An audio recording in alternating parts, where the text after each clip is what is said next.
Maverick News, the antivirus program for your mind. And now, the Freedom Reporters.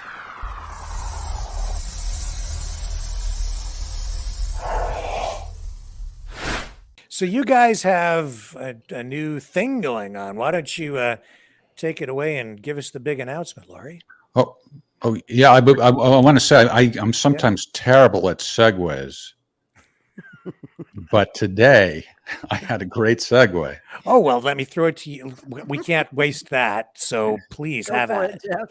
Yeah. Well, Ask the Inspector's all about taking questions for the audience. So somebody said, hey, I'm paraphrasing, Caleb Maupin, great guy, but these weirdos in his group are, some disparaging remark. And of course, Scott stood up for the weirdos in the group and talked about how we have to, find common ground. And I said, Tyler, he's the weirdo. Yeah. What can I say? So right after Scott responded by saying, we have to find common ground with people and so forth. I said, yeah, there's that old saying, politics makes for strange bedfellows. And what a great name for a podcast. And so I promoted that you guys are going to debut. But let's let Laurie and Tyler describe. And thank you, Rick, for letting us have your talent. Absolutely. Talent is a Hollywood term for people Jeff and Scott just poached me from Maverick News. I'm going to be spending a lot more time now over on the U.S. Tour of Duty channel. We're going to be very busy.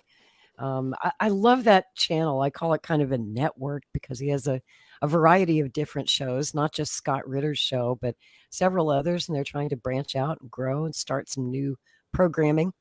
And I pitched this idea to Jeff and Scott about Strange Bedfellows, and they got it, and Tyler, of course, gets it. And, that lovely friendship that we have now with Tyler, Caleb, CPI folks, a lot of that was grown right here on Maverick News, because we would have Tyler and Caleb on all the time to talk to us about the Rage Against the War Machine rally, about Caleb's new book and the Summit Against Hypocrisy last month. So, and Scott appeared at both of those events in Washington, D.C. So this wonderful kind of friendship has coalesced between all of us. And I thought Maverick News would be the perfect place to get us all together and kind of do a pre-launch of the new show, which starts Friday night. Be 8:00 Eastern time, 7:00. There's an image I uploaded below. I don't know if you want to put that in. Oh, yay. Thank you. You came prepared. Yes, I'm a I'm professional. always so impressed. Jeff will be producing our new show also, Strange Bedfellows. The general concept of it is what we do here on Maverick News in a way, but to make it more personal, like one-on-one conversations with people from all sides of the political spectrum, right? I mean, this show is literally hosted by a libertarian, me, and a communist, Tyler. I guess you would describe yourself as I didn't know that. Forget it. It's off. Oh, come we on, can't have Jeff. any communists on this network. I've already cast a check, Jeff. It's too late. All right. That's about as too, we still take money over here apart politically as you can get. And yet we're such good friends and we agree on so much. And the mainstream media and our government wants to keep us divided. That's the whole point of all this stupid culture war crap that keeps us fighting amongst ourselves over things that in the big picture really don't matter. When it comes to the big stuff like stopping World War III, like having better relationships, trade relations with the rest of the world, trying to be friends again with the rest of the world. First, we have to be friends with each other. We have to be united as a country, as a continent here in North America.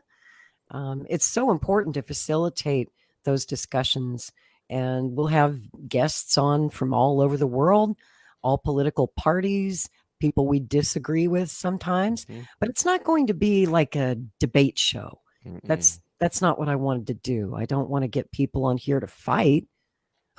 I mean, the point is to find those areas where we do agree. And we actually agree a lot more than we disagree. When you get two people in a room face to face, This is why Joe Biden will never meet with Vladimir Putin, because if those two sat down in a room face to face and exchanged a few pleasantries and had a couple of glasses of wine or good Russian vodka, they couldn't hate each other. They'd see the humanity in one another if they are in fact human. I believe that we need more of that. We need more in-person, face-to-face human conversation, especially after 3 years of COVID and being separated from one another for so long. And we were stuck at home during the lockdowns watching television news that was telling us to hate the other side. We became more and more divided, and it's time to heal those wounds so that I can see it's working already, because as I go through the chat and the in Rumble, I see somebody saying here that, Rick, you let Lori hijack your show. That's not helpful to us Canadians. Oh, no. We can't have any Americans on here. We don't care what they think. We can't have any people talking and getting along. But we had Russians on here too. We wanted to hear what they think. And we've talked to people from all over the world. I was thinking while you were talking, Lori, that I can't really think of a show that explicitly is like this. There's breaking points. They have Crystal and Sagar, but they still vote Democrat and Republican at the end of the day. There's really no anti-establishment left and right, or on the political compass, you'd call it the, libertarian left and right. I know that's a independent. You get what I mean? Yeah. Like outside the two parties, but and to clarify, I no longer belong to the Libertarian Party. After 27 years in the Libertarian Party, I left back in February because of what they did to Scott Ritter when they excluded him from speaking at the Rage Against the War Machine rally. I was so damn mad because they were calling him a pedophile and all of these terrible things that are not true, not accurate. And Scott's my friend. And so I left my party. I'm now politically homeless too. I would just call myself an independent. Did you really have a sense, though, of what percentage of them were with Scott versus what percentage turned against him? Was that anything you were able to ascertain? Well, I can tell you that several people who are now running the Libertarian Party, the Mises Caucus, they're the ones who seem to be under the mistaken impression that Scott Ritter is a pedophile. And of course, we had Scott on this program. We did a 2-hour interview with him, and he told us the whole story. He rewound back to the 1990s and started unfolding the story of how the FBI and the intelligence agencies had been trying to entrap him in some sort of honey trap for quite some time. And they finally did succeed. So Scott is not afraid of these people. And I love that about him. He's a lion heart. He's a courageous man. That's why he's over there in Russia right now saying, let's loosen the security a little bit. I'm not afraid. I'm not afraid of the. Well, they say all that same stuff about us, like about CPI, Center for Political Innovation. And then you go to one of our conferences and we're on what would be called the far left. And we give Scott Ritter a standing ovation. And you'll go around the room. It'll be teachers, a librarian, like a short order cook, a bunch of kids in grad school. Like, it's like, these are the evil people that you didn't want like to you hang say, out when with. you meet people in person, it's kind of hard to cling to these stereotypes that you're holding in your mind. Yeah, the internet was created to divide us. I mean, it was created by DARPA as part of the Phoenix program, and like Julian Assange, we have to use it to fight back against this evil surveillance state by getting on here and getting a microphone and telling the truth as we see it. Right. Well, one thing that I'm hoping, it's up to you and Lori, and I want to just say what I said the other day. All this talk about compromise and getting along is fantastic, but I hope that you guys don't shy away from disagreement when it arises naturally, as long as it's not some contrived thing like, professional wrestlers screaming at each other, with some fake feud or something like that. Because conflict is interesting, and as long as you're actually listening to what each other's saying, I hope that you won't shy away from it. Would you say that your concept of what the show is going to be is in alignment with what I just said? Well, I'd love to hear what Lori says, but one of my favorite things to say is I love nothing more than a good debate, a good argument where we hug each other at the end and say, hey, thanks, man. That was fun. So, did you hear what I said, Lori, while you were powdering your nose? I seem to have lost my internet connection for a moment. Oh. I thought the NSA was trying to shut me up. I missed that. Can you? Jeff said if we disagree with each other, he hopes we won't be afraid not to be nasty, but not to disagree either, because disagreement can be interesting and clarifying. Oh, yeah. And always respectful with you and I. Mm-hmm. But if you disagreed with me, you'd be willing to tell me, wouldn't you, It's Lori? not about disagreeing with me. I'm talking about, all the guests and so forth and the two of you. I'll be in the background. I'm just going to help you do whatever you want. You are going to keep your mouth shut, Jeff? I know. Absolutely. I know. With me, there will definitely be people I disagree with. And I'll let them know. I mean, I feel it's my duty to kind of push back with my truth as I see it. But I don't like being a nasty person. I don't sleep well. But so we're not going to just sit around and sing Kumbaya the whole time. I think the art of a good debate. He just wanted to do that. I think the art of a good debate is being able to, in good humor, to convince the other guy why he's wrong and why you're right, why your idea is better. That's the dialectic. Right. And we can do that without screaming and yelling and name calling and insulting people. All right. Well, the only problem is we're agreeing right now. So much for my idea. That's not going to last. To inject some conflict into the proceeding. Well, let's ask it. Lori, Rick, have you guys ever disagreed on air? Ooh, yeah. We had a good debate about Julian Assange one night. Tell me a story. I want to hear it.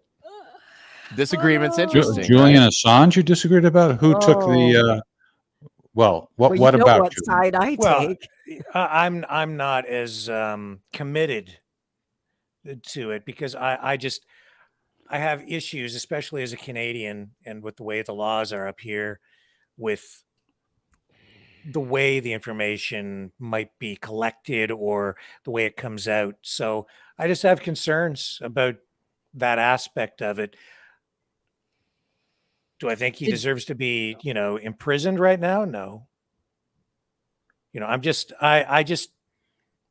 You mean he might have taken part in obtaining, in breaking laws to get the information? Yeah, I mean, I struggle with the ethics of, someone stealing something to then present it. I don't have a resolution to the dilemma. I just have an ethical dilemma. I don't have a solution to that dilemma. Well, I guess in that case, I don't know if Assange ever stole anything himself. Right. No, Chelsea Manning stole stuff and gave it to him. But if he stole anything, I haven't seen them have the evidence to indict him. Yeah, but I haven't. now, I mean, whether Daniel Ellsberg, should have went to that. I mean, that would be the clearest example I can think of where what WikiLeaks did, what Julian did, was he published leaked information, not stolen information. Now, the Pentagon would say that Chelsea Manning stole this information, but Manning had the correct security clearance to be handling those documents, had the logins to those servers, and I guess whether you call that theft, it's a matter of opinion.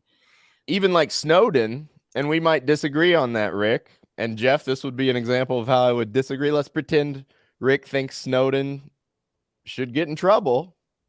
I would say, I don't think so. I think if you're working inside the government and you can tell that your government is breaking the Constitution, I ranted in class about this the other day. Like, it's the most textbook example of breaking the Fourth Amendment for every American in the entire country. And you come out and show that. And then James Clapper's like, no, not wittingly. We're not spying on people. And Edward Snowden comes out with the PowerPoint slide, top secret. Yes, you are. He should be a national hero, But if we disagree, we disagree. I'm not going to call you names about it. That's right. Hey, Yeah, by I the mean, way, did you hear that Robert F. Kennedy Jr. has pledged in writing that to he's going to pardon Julian pardon Assange. Julian Assange I did. and Edward Snowden and Chelsea Manning and all national security whistleblowers? But the best part isn't even the pardons. It's he pledged an investigation into the crimes that these whistleblowers exposed in the first place. That's the key right there. That's why they leaked this information in the first place and suffered and went to prison, because they wanted us to fix it, to correct it, to stop it. Did he say he's going to pardon Joe Biden also? Nope. No. Okay, good. That's what I'm worried about. Actually, I only had heard about the Assange. I didn't hear that he said that about the others too. Everybody. I love that he's stirring it up, but I mean, part of me is also like, he's been a Democrat a long time. He sure has So- all his life. But And you don't think he stands a chance? But you never as a made Democrat? a mistake, did you? Did you ever Oh, vote for the wrong party? me? I know Oh you yeah, did. like 3 times, 4 times. Uh-huh. But Me too. But I don't know. you said, Lori, that he has to switch parties and run as a Republican. I do believe that. I totally That's an believe idea. that, Rick. yeah. I think it's the only way to win. It's kind of what Trump did in a way, right? Yes, because Trump was a I New mean, York he- Democrat until he was a That's right. Republican. Yeah. Now, why do you think he did that, guys? Do you think he had some great ideological conversion? Or was that a very smart calculation because he knew if he ran in the Democratic Party, he couldn't win because You're right. delegates. It's the freer of the two parties, at least at Well, it was present. calculated, but it was also in alignment with some of his actual views. I mean, I don't think he's faking his immigration beliefs. I think he's what we'd call a conservative Democrat. You know, he's like a lot of us. He's somewhere in the middle. Not really hard left or hard right, even though they try to paint him as far right. Trump's always been pretty liberal, you know. I hadn't heard that idea of RFK switching parties. That would kind of, as far as I you'd know, certainly I'm get the a lot only of- one saying it. yeah. Well, I'm that's getting a lot Laura of flack Spencer. for saying Yeah. that too. They're like, "No, we want him to change the Democratic Party. We want to fix it." And I'm like, "Folks, you don't change the Democratic Party. The Democratic Party changes you." Jill Stein said it best. The Democratic Party is where progressive movements go to die. Exactly. Exactly. That's So, true. I don't know what he's But on the other thinking. hand, is the Republican Party going to be warm to like the king of regulation? I wouldn't call Bobby the king of regulation. Well, but he's I not, would all right, not say- the king, but he's very, I mean, he built his career as an environmental lawyer, and I don't know. Well, he just wants to regulate the corporations who pollute and who break Yeah. the law. In fact, he goes a step further. He wants to see them in prison. It's strange times. I think if it would piss the Democrats off, Republicans would support it, whatever it Well, is. some would. A Have lot you of noticed that The Republican Party is, I mean, again, because of Trump, largely, the Republican Party isn't now what it was previously. That's for sure. well, I don't know if you've noticed this, but since he declared his intent to run, if you look at the media, the left-wing media hates him, smears him, Oh, I noticed. calls yeah. him an anti-vaxxer, a loon, a menace. But the right-wing media, like Breitbart, loves him. I know they're Absolutely. like they Oh. treated Tulsi Gabbard and Glenn Greenwald. It's a weird thing. Right. It's a very weird thing. He's one of those lefties that they like, and he's got tremendous support when you look at the polls and they poll Republicans. What do you think of Robert F. Kennedy Jr.? A lot of Trump voters love him because Trump let them down Operation Warp Speed and so much more. Oh, he But, also failed to pardon Julian Assange. And that he had Julian Assange arrested. Well, yeah, Let's that's not quite the forget. opposite, actually, right? Right. So Bobby's got a lot of support on the right. And I'm just going to say right now, if he switched to the Republican Party, he could debate, for one thing. The DNC has just announced they're not having any debates. They're not sponsored. There will be no debates. Isn't that incredible? But not unexpected. Why he didn't see it coming, I don't know. But I'm talking to you, Bobby. If you want to get on a debate stage, you have to go to the Republican Party and run in the Republican primaries. You have just debate a Republican. Apart from the party apparatus. I remember Rand Paul had what I thought was a great idea, and this made me hate Bernie Sanders even more than I already hate him. Rand Paul challenged Bernie Sanders to a debate about economic policy, and I thought, wow, that is a tremendous idea. It would get both of them a lot more attention than they'd otherwise get. Plus, it's like, it's really what debates are supposed to be about. It's an important topic. They both have very different views, and it would be very edifying. Now, I think that Bernie Sanders would get creamed, but anyway, Bernie Sanders wouldn't do it. Was that during the primary? Yeah. Because I know the Democratic Party said if you do that debate, then you're kicked out of the primary. Right. Well, that's a rule to break. Or another way around that, I would think, would be, okay, we won't call it a debate. We'll call it an interview. There you go. Right. Yeah. You're gonna, and then make the Democratic Parties like, what? You're such a crime family that you're not going to allow people to do interviews. Yes. Yep. It's interesting to hear. Then just take it if that's the case. I mean, that's. What difference? I think that you guys live in more of a dictatorship than we do. Quite frankly, this was the topic, of our call-in show tonight. Is Trudeau a dictator? Do we live in a dictatorship? People here are fed up with our parliamentary system of government. A lot of people want to do away with our Dominion of Canada and sever ties with the Commonwealth, turn it into something of a republic resembling what you guys have. And when I look down at the U.S., my American friends, be careful what you wish see. Our republic is gone. I see no debates, a fixed rigged system to put whatever candidate the Democrats want in there. So you have no democracy within that party at all. Maybe some within the Republican Party, but even that seems like it's largely fixed. Right. Well, what's even worse, Rick, is that we have a large amount of ordinary people who want this. It's not like that's right. The population as a whole is rebelling against this. They want this. What percent would you say, Jeff? 30%?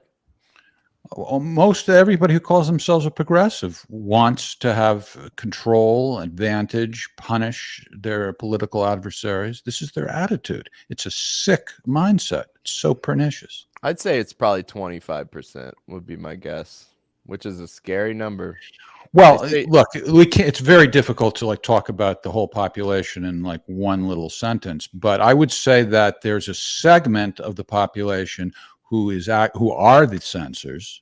Then there's a segment who are cheering them and pushing for it, and then there's a segment who just kind of tacitly approve of it and just don't say much of anything about it. If you add all that together, that's more than 25%, I'm afraid.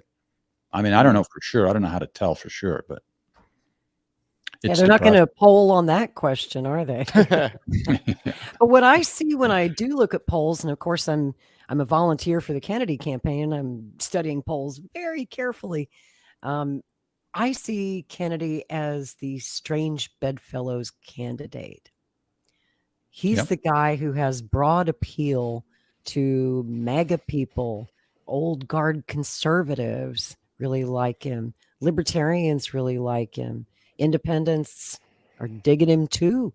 Even a quarter of Democrats, according to that Rasmussen poll, strongly support Robert F. Kennedy Jr. being in the race. That's pretty substantial. And he's on the issues that you mentioned, and then plus there's that Kennedy magic, which is still a factor. That's right. And, let's not forget that there's a generation that's aging out and starting to leave us. That's the last generation that has any firsthand memories of President Kennedy, of Robert Kennedy. they're not going to be with us much longer. And they're the generation that was so traumatized by the events of the 1960s, one tragedy after another. The assassination of the president. Then as little kids, they watched Lee Harvey Oswald get killed on live television. Then Malcolm X. Then Martin Luther King. 2 months after that, Robert Kennedy killed on live television. Mm-hmm. And the Vietnam War. I mean, that generation, the boomers, they were exposed to so much violence and depravity as little kids. And it was the big five. I always think the Right. alternate history. It was Malcolm X, Martin Luther King, JFK, RFK, and then Fred Hampton. Those are the I five. forgot. Well, and then 20 years later, John Lennon. Yeah. So it seems that every major anti-war figure was killed except for Bob Dylan. And Bob Dylan stopped doing anti-war songs. Yes, Jeff. I cannot True. wait. I love Bob Dylan. I worship at the feet of Bob Dylan. I don't want Bob to die, but his FBI file is going to be amazing to read. Imagine. You're going to be able to tell in 1966 they read him the riot act and said, "You want to end up like your friends?" I suspect that. Yeah. You better shut up. You better just do regular old rock and roll. How about make a couple country albums, Bob? How about a gospel record? Yeah. I know that's what happened. Well, You're right. I wouldn't go so far as to say no, but I suspect it.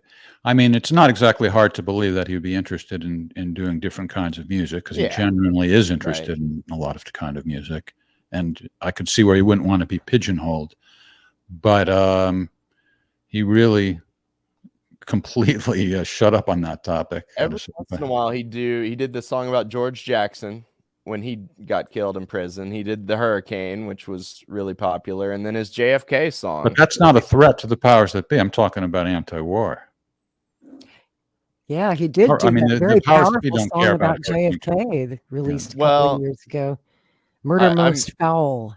If you read George Jackson's Blood in My Eye, I mean, it was a straight revolutionary text, but I get what you're saying. I'm not familiar with him, but I know Hurricane Carter was just a boxer, so that he doesn't threaten the powers that be.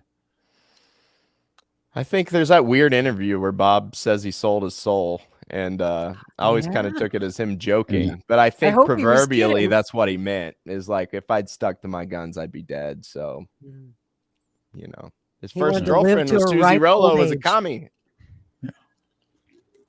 Well, we have Kennedy running now, and it seems to me that a lot of what we're going through right now traces right back to the assassination of JFK, because it's like everything turned 180 degrees when Lyndon Johnson got into the White House, and the lies that were told to the people, the Gulf of Tonkin incident, Vietnam, the whole thing was predicated on a lie. And it's just continued from that point on. And here we are talking about whether we even have democracy anymore. And I just look back at LBJ. And the United States government is still 60 years later withholding key documents about the assassination of President Kennedy, mainly at the behest of the CIA. And we can count on Bobby Kennedy, if we can get him elected, to declassify those files, all of them, so that maybe, just maybe, we'll find some answers there, but at least we'll have the files. And, we need that closure, because, like I said, that this generation's leaving us. They're dying off. I think they deserve closure on the assassination of a president that they loved so much as children. That's an unhealed wound for them, and really for the United States, no matter what generation you are. I'm not old enough to remember JFK or RFK. I was born after they died, but I've been fascinated with them my whole life. I'm a JFK historian. I study this stuff because I understand the significance of it. It still matters. Here's a little disagreement for you, Jeff. I don't think you're ever going to see those files. ever. The only way you're going to see those files is a Lenin style storming the Winter Palace. And then you start reading through the records after the revolution. And then we'll say, oh, yeah, we knew it. Well, I don't think Lori said exactly that she expects it. I think she's lusting for it. She's craving it. They absolutely deserve it. Yeah. Absolutely. All right. Well, I got to go, guys. Thank you very much for having me. And again, Rick, thank you for allowing us to borrow your talent. And hopefully we'll do something good with them. And it's an honor, a privilege to just be in your company, folks. Oh, so stop. Thank you so much. The pleasure is mine. We love you, Jeff. Enjoy your evening. Thank you so much. Love you too. Take care, everybody. America's sweetheart, Jeff Norman, everybody. That's right. America's sweetheart. Thanks for joining us. Appreciate you. He's great. I know I love you're his sense busy. of humor. It took me a second to catch on to it, but I love it. It's dry. It's dry. He's got that great dry wit. That's what I really enjoy about Jeff. Never We're know gonna if have he's a lot of joking fun or with not. this show. And you guys just got kind of a taste of what to expect on Strange Bedfellows. I think that's probably a lot like what it's going to be like. In the moment, I'm always like, oh my God, what am I saying? And then I watch it back a month later and I'm like, that's really good. Did I say that makes sense That was pretty after all. good. Huh. Do you have any guests lined up yet? Do you any names, or are you still working on that? Yeah, we do. This Friday night, our first guest will be Eric Jackman of the Jackman brothers. They're twin brothers, and they're both really talented impressionist comics, by the way. But they're also very politically involved, worked with the Tulsi Gabbard campaign. Eric was on her campaign staff, and he's just recently done a terrific sit-down exclusive interview with Robert F. Kennedy Jr., and so we're going to play some excerpts from that. We're going to talk to him about his experiences in politics and tell us about our second guest. We have two guests Friday night. The second guest is one of the smartest people I know. His name is Bill Stack, and he is well, let me just go over. He said he helps lead I'm not going to do that. He's in town. And I like the idea of mixing like very famous people that you would know with maybe local people you wouldn't know. I think that's a cool idea. But Bill, he does a show on YouTube about gold.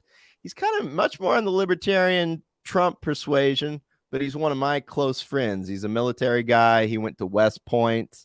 He runs a local food bank here in Salem that literally feeds half the town. And he's a conservative, and I'll send him something Lenin wrote, and I'm sure deletes it immediately. But we're great friends. We go out to dinner and we just talk about what do you think the CIA is really doing? And he's a brilliant guy.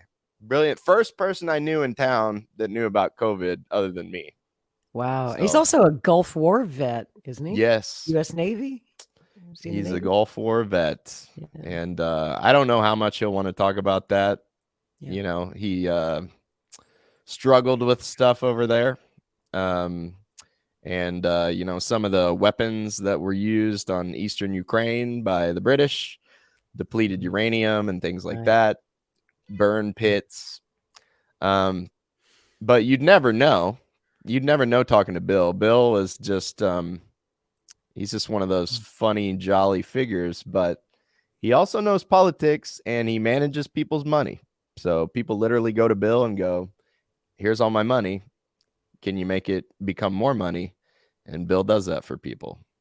Man, he sounds like a guy right after my Ron Paul heart. Yeah, he's a Pentecostal preacher who manages money. So speaking of Ron Paul, we're actually working on getting Dr. Paul on the show later this month. Already got trying to schedule that right now. And we're going to have Rick Walker on the show at some point. If I can convince him to take a Friday night off from Maverick News. Unfortunately, we're going to be on the air at the same time on Friday night. Mm-hmm. Yeah, and I don't want to talk out of school, but you mentioned Ron Paul and the CPI event. Garland Nixon said he owes me an interview, so hopefully he won't get angry that I said that. I just love that guy. My wife always says me and Garland share a brain, so Me too. I'd love Um, to have Garland on the show. hmm And Scott, Well, when he gets back, of Scott. course, he'll be a regular. Yeah.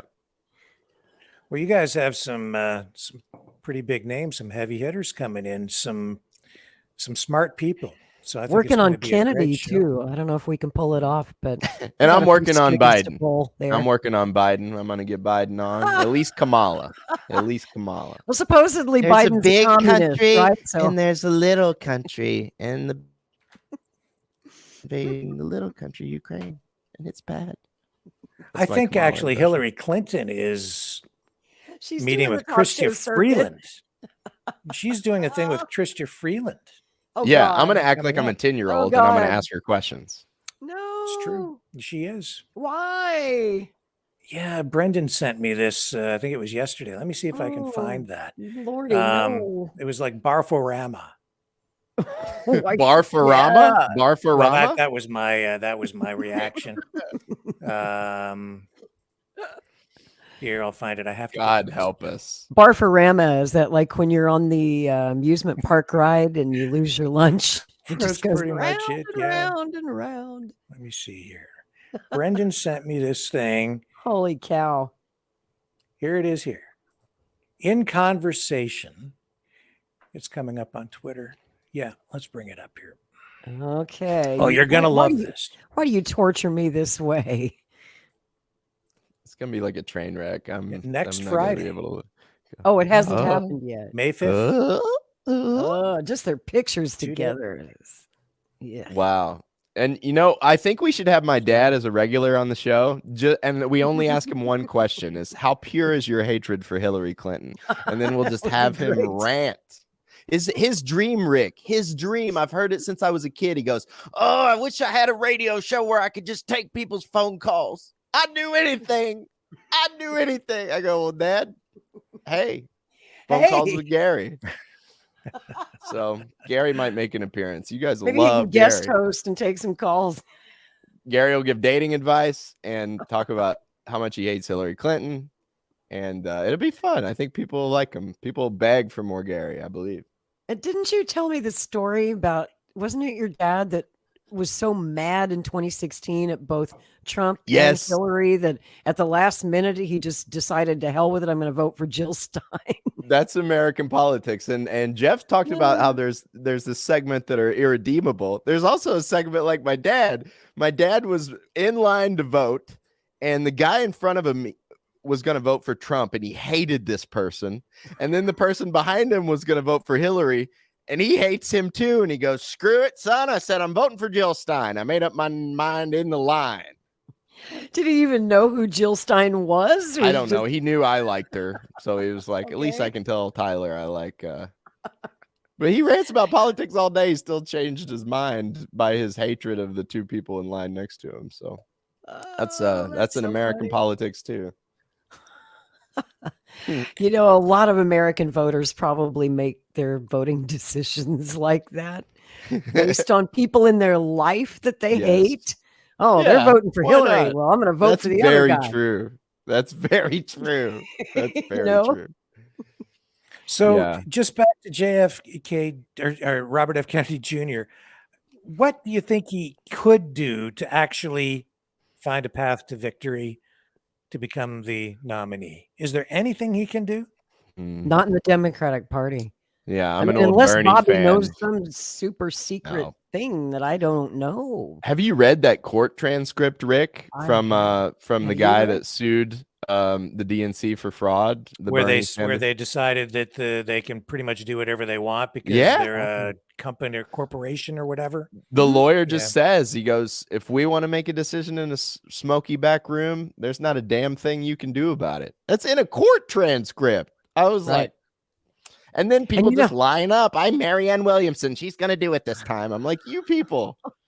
And if You they're going people. to pick Joe Biden in that smoke-filled back room, it makes you wonder what they're smoking in that. I just always smoke-filled said if back Joe room. wins, the CIA is going to run the country, and that's exactly what's going on. Yep. And as long as he's got a pulse, they can keep running the country. So, That's right. by hook or by crook, as Mike Pompeo said, we lie, we cheat, we steal. And I'm on Rumble, so I can say they're going to do it in the American election just like they do everywhere else. Yeah, he left out the part about we kill. Yeah, they kill. They CIA's killed a assassinate. lot Absolutely. of people. Absolutely. I think they just tried to kill another world leader today. Yeah, Vladimir that's true. Putin. Well, I got a little wild on Rumble. I hope I didn't offend you, Rick. I know you're a conservative, Bible believing man, so I didn't want to step on your toes or anything. You're a strange bedfellow, but I love you. Hey, I love you too, buddy. I love you too. Hey, I hate to run. I would never ever do this because I think every moment I get to spend with you guys is precious. But I got to go have a meeting for CPI. Oh, well. Okay, sir. I am Is not that all right in the with you least guys? bit offended. Say hi to Caleb for us. I will.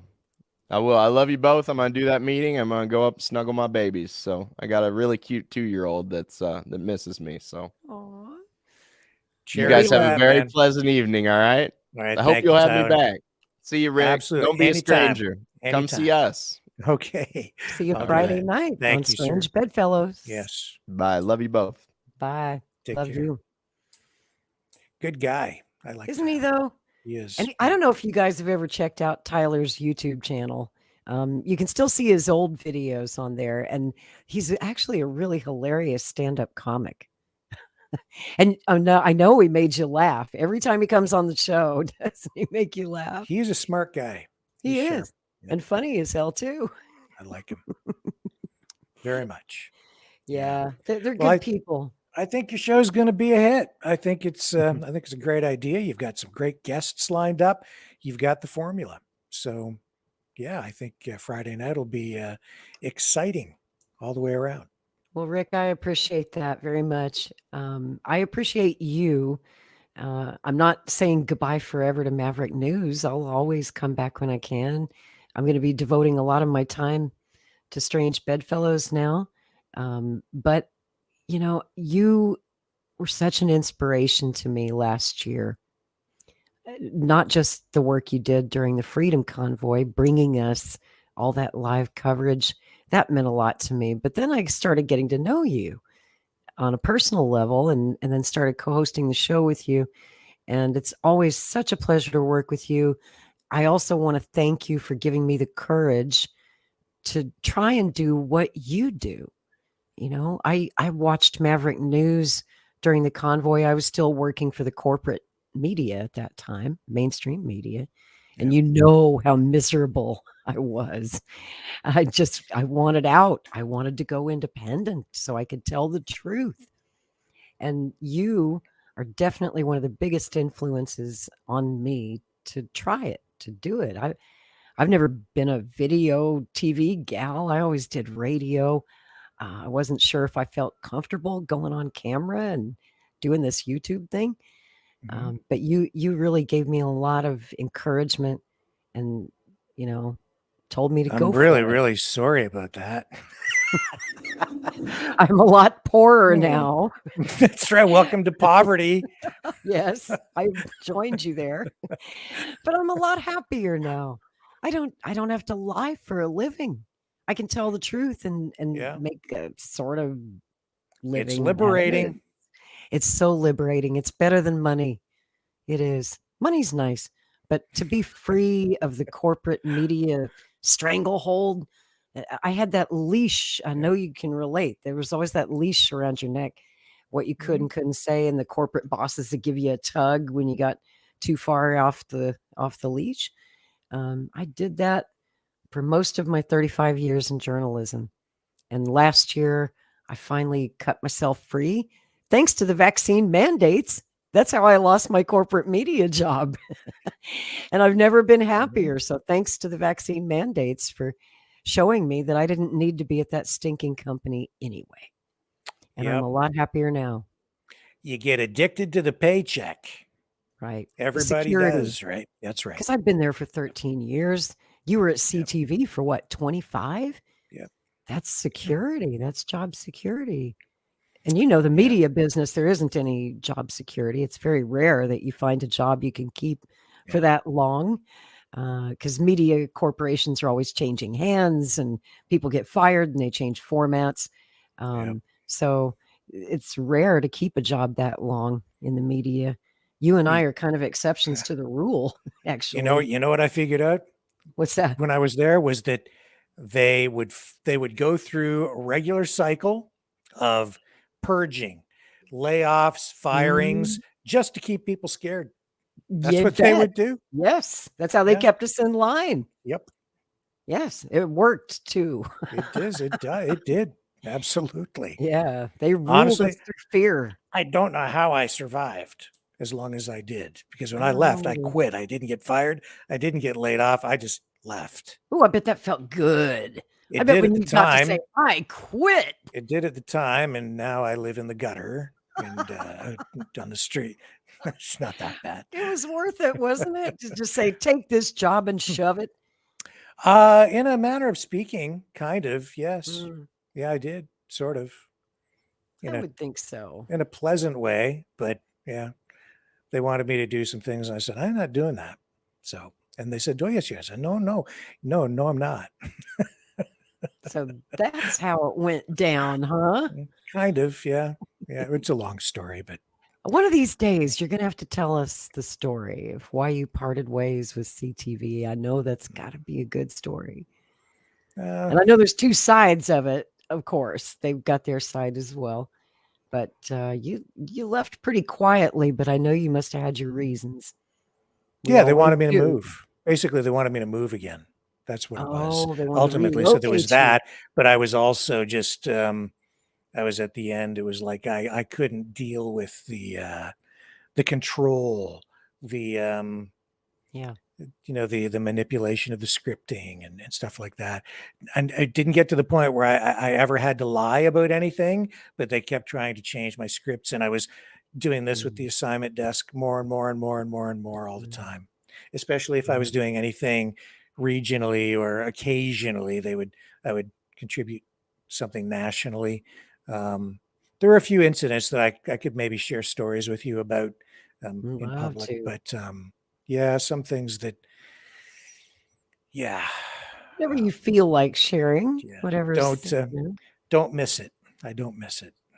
Nah, I don't either. I've never, even though it's been a tough year with the tornado and all the roof repairs and everything that we've dealt with, I can honestly say in some ways I've never been happier. And now my favorite guy, Robert Kennedy's running for president. We're going to try and save this country. And we haven't got much time. Yeah. This is for all the marbles. We know how far gone we are down the road to fascism. I feel like he's the only one who can stop it. But like I was saying earlier, he doesn't stand a snowball's chance in the Democratic Party. Bobby, you need to wise up and switch parties and join the Republican Party. I just don't know where that goes then, it's because even what was it? Debbie Wasserman Schultz, right? Didn't she get caught giving the questions to Clinton in advance of the debate? That was Donna Brazile. That was Brazil, right? What did Wasserman Schultz do? Well, she was the chairwoman of the DNC. So she was all came out in the DNC leaks that WikiLeaks published back in 2016, how they cheated Bernie Sanders out of the nomination. And that's what the whole lawsuit was about later, where they ruled that, the DNC is a private company and they can pick whoever they want. So in the Democratic Party, you have to understand that candidates, nominees are selected. They're not elected. It doesn't matter what the voters want, as we saw in 2016, 2020 with the Bernie Sanders campaign just got crushed. Yeah. And I don't want to see that happen to Bobby too. That's what all of us are saying. Just please don't do this. They're going to Bernie you. And then there's this loyalty pledge. Do you know about the loyalty pledge? Yeah, well, at the end, right? You tell us about it because you understand it better than I do. But at the end, don't they have to endorse the winner?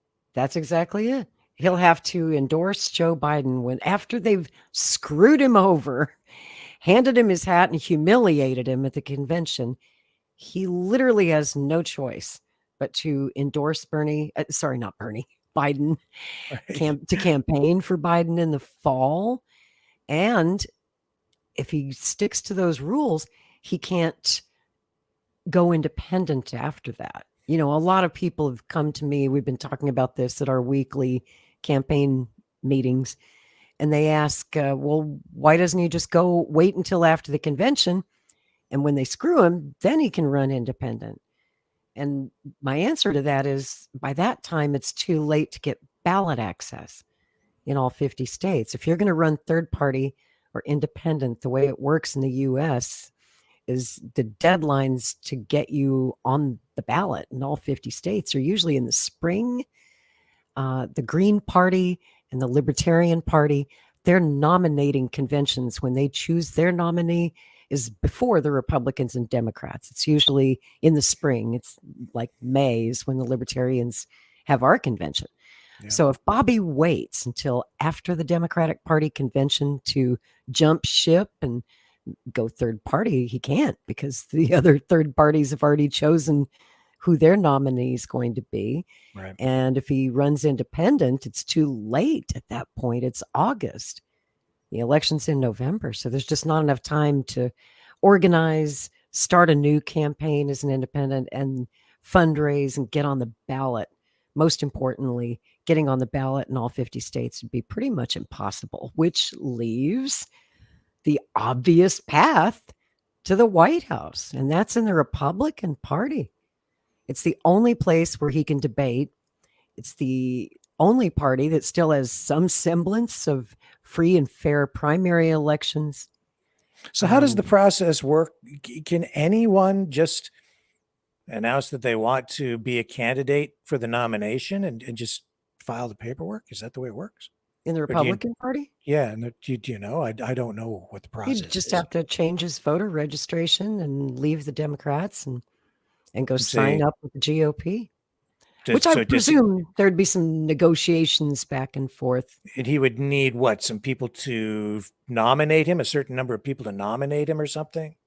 Well, he'd just run like any other candidate in the primaries as a Republican. That's what I'm saying. I'm saying if he waits until after the convention, I'm afraid that Republicans wouldn't like that or trust that.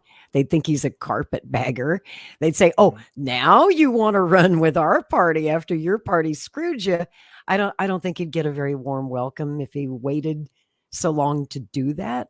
Yeah. I would recommend, for what it's worth, that he switches parties immediately, like tomorrow. Leave the Democratic Party. They don't love you. They never will. They hate you and everything you stand for. Your values today are more in line with the Republican Party. That's which I think with MAGA sort of Trump taking over the Republican Party, I see it as a populist party now. I don't see it as the old Republican Party at all. I think that's why RFK Jr. fits right in there, because I see him as bringing a brand or a flavor of populism with him. I don't see him as a true Democrat either. So I can tell you this: in the last what's it been, 3 weeks since he started his campaign, at these weekly meetings that we have every Monday night for the campaign, I'm seeing so many people. The majority of the people are Republicans or right-leaning independents, libertarians. I'm not seeing a lot of Democrats in these meetings. The pulse of the people is on the MAGA movement, taking a good long look at Bobby Kennedy and saying, maybe he's the guy who actually will drain the swamp. Maybe he's the guy who'll do all those things Trump said he was going to do and then didn't do. They really like him a lot. They're trying to make a choice. But here's the interesting part. If he goes to the Republican Party, then he can debate in the primary season. He can run in the primary elections and actually have a chance of winning, unlike the Democrats who rigged their primaries. Most importantly, he'd have a fair shot at the nomination. If he did well in the primaries, there aren't super delegates in the Republican Party. So they actually have a pretty fair convention. Not the best, because I remember how they screwed over Ron Paul in 2012. Haven't forgotten that. But I still think he has a much better chance because there aren't super delegates in the Republican Party. And what if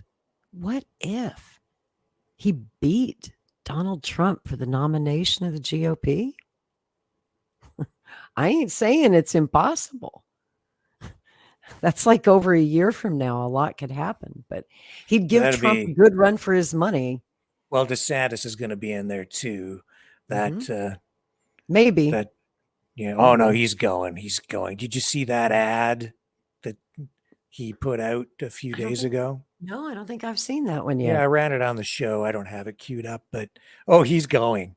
I put out another video, actually a separate one. I said he's declared that he's going to run for president without actually declaring that he's going to run for president. They put out there's a. He is being awfully cagey. It's like, just say it already. We know you want to run. Just say it. Come on. Feeling now. It's probably in about 10 days, I think, maybe the end of next week. So it's coming. And why? He's getting creamed in the polls. Trump's beating the pants off of him. Why is he doing this? I don't know why sometimes these politicians do these things. I think it's to position themselves sometimes for the future, not just to do it for the moment. So there could be other president. Yeah, it could be, or just other political reasons, strategic, who knows. He's a very ambitious man. Yeah. DeSantis. Yeah, he is. Yeah. I think he wants that power. I just don't really see the MAGA people going for him. Do you? No.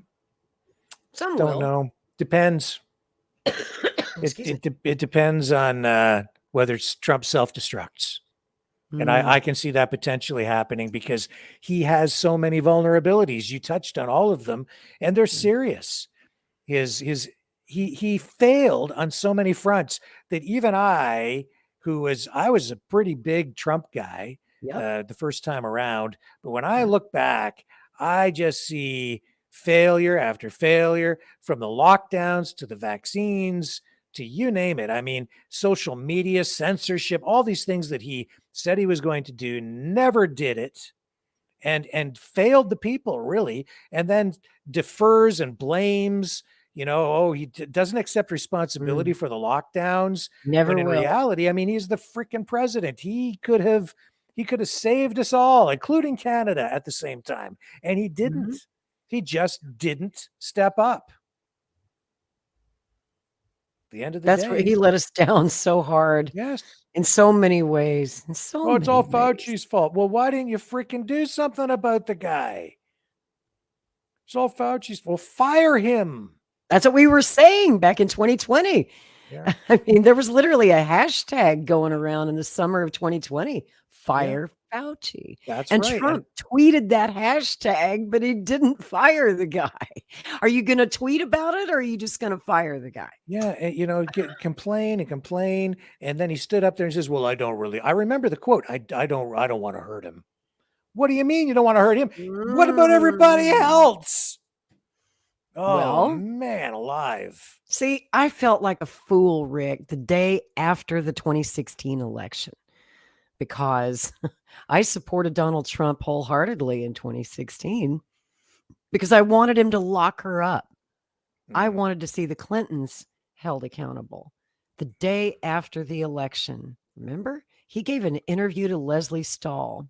Yeah. And she said, well, are you going to lock her up? And Trump said, no, I love Hillary. Hillary and me, we've been friends for a long time. They're good people. You didn't see that one coming? Like, I never expected that she would go to jail. No, that wasn't going to happen. Like, they've been teasing us with that for a quarter century or longer. Now, in his case, will they put him in jail? I doubt it. I doubt it too. I mean, it's a remote possibility, but I don't think so, because I think so much of this is just theater. Right. And Trump's the art of the deal. He's going to strike a deal with these prosecutors, I'm pretty sure, to keep his ass out of prison. He's the deal maker, right? That's true. He's the best there is. Just ask him. I make the Yes. best deals. Nobody makes deals like I do. Only he could fix it. So I don't know. Listen, I we're think he's- getting up close here now to 9:30. So again, your new show, Strange Bedfellows. Give it one last plug for this coming Friday. Well, I hope you guys will catch the replay after Maverick News because we're not competitors. We're friends. It's Scott's time slot. This is his usual time slot when he would be on with Ask the Inspector on Friday nights. But at least for the next 4 or 5 weeks while he's in Russia, we're going to do our best to hold down the fort on the Scott Ritter Network. That's the U.S. Tour of Duty channel on YouTube and Rumble. Please subscribe, hit that notifications bell. We'll let you know when the show goes live. It's Friday night, 7 p.m. Central. I guess that's 5 o'clock Pacific, 6 o'clock Mountain Time, and that's 8 o'clock Eastern Time. And I don't know what the hell time it is in Russia, probably about 3 in the morning, which is why Scott can't be on because it's the middle of the night over there. So you're on YouTube. What other platforms are you on? A whole bunch of them. I know we're on Rumble, Facebook, Twitter, and all of the rest. I'm pretty sure they got all the bases covered on that. So you can find us anywhere. Hopefully, if YouTube doesn't pull the plug on us. But if you go to YouTube and we ain't there, you know what to do. Go over to Rumble. And we'll be there. and that channel, well, on all the platforms, you have a huge audience to tap into. So that's fantastic. Yeah, it was very kind of Scott to ask us to fill that time slot while he's away. I you know how much I love Scott. I've been a fan of his for 25 years, and to be asked to do that is such an honor. And so this show, it's like it's going to be ongoing, right? In that time Mhm. slot from now on. It's not like a temporary thing, or is it like this, like a 5-week test run, or what's the deal?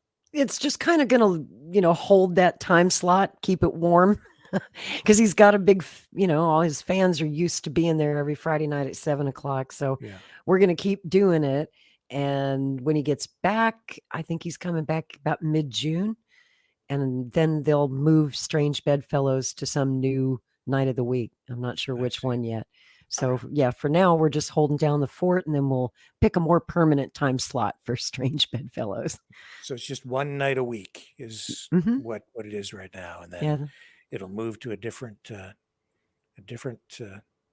home. It'll still be on U.S. Tour of Duty channel. Just haven't figured out our permanent time slot yet. But it's a 2-hour show once a week. We're going to try and have 2 guests on every show, have each one for about an hour. And on the weeks when we don't have a guest, it'll just be me and Tyler shooting the breeze. And, that's always good too, as we just had a wonderful conversation with him here. I love talking to him. He's a funny guy, brilliant guy, and such a pleasure to work with, just like you, Rick Walker. I wish I could take you with us, but we're on at the same time. Matter of fact, I offered that gig to you first. When Scott and Jeff approached us, I reached out to you and I was like, could you do this? And you're like, no, duh, I'm on the air at the same time as you, dummy. Well, we just lost Jerry Springer, and you guys talked about a good debate. That was a totally different flavor. This is something a little bit different. So I think maybe a little more. We're going to try and control ourselves. Yeah, I think you'll have probably more valuable conversations and a lot fewer food fights. So I love Jerry Springer, but I have to say, I hope that style of talk television dies with him. I'm so tired of Jerry Springer type stuff. Tired of seeing people fight. I want to see us come together and treat each other nice, like human beings again. Yeah, now more than ever, we need that, especially after we saw what happened in Russia with that drone strike. And we should all pray for peace tonight.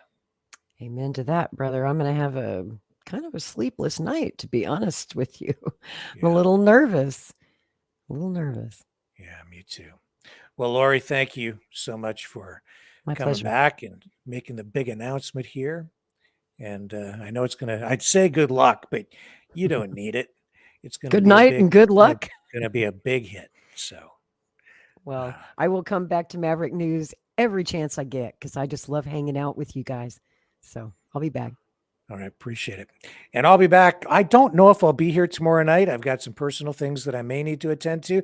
I might be here at 6. I might not be. I will be back through the day. I hope through the day tomorrow with the third day of the NCI out of Vancouver, the third and final day. But I do have a very important family thing that I may need to take care of tomorrow. So if I'm not here, that's why, folks. But check it out tomorrow. I'll probably be around in one form or another. So thank you for your patience on that. And thank you, Lori, again. And we will catch all of you on the flip side. Good night, everybody.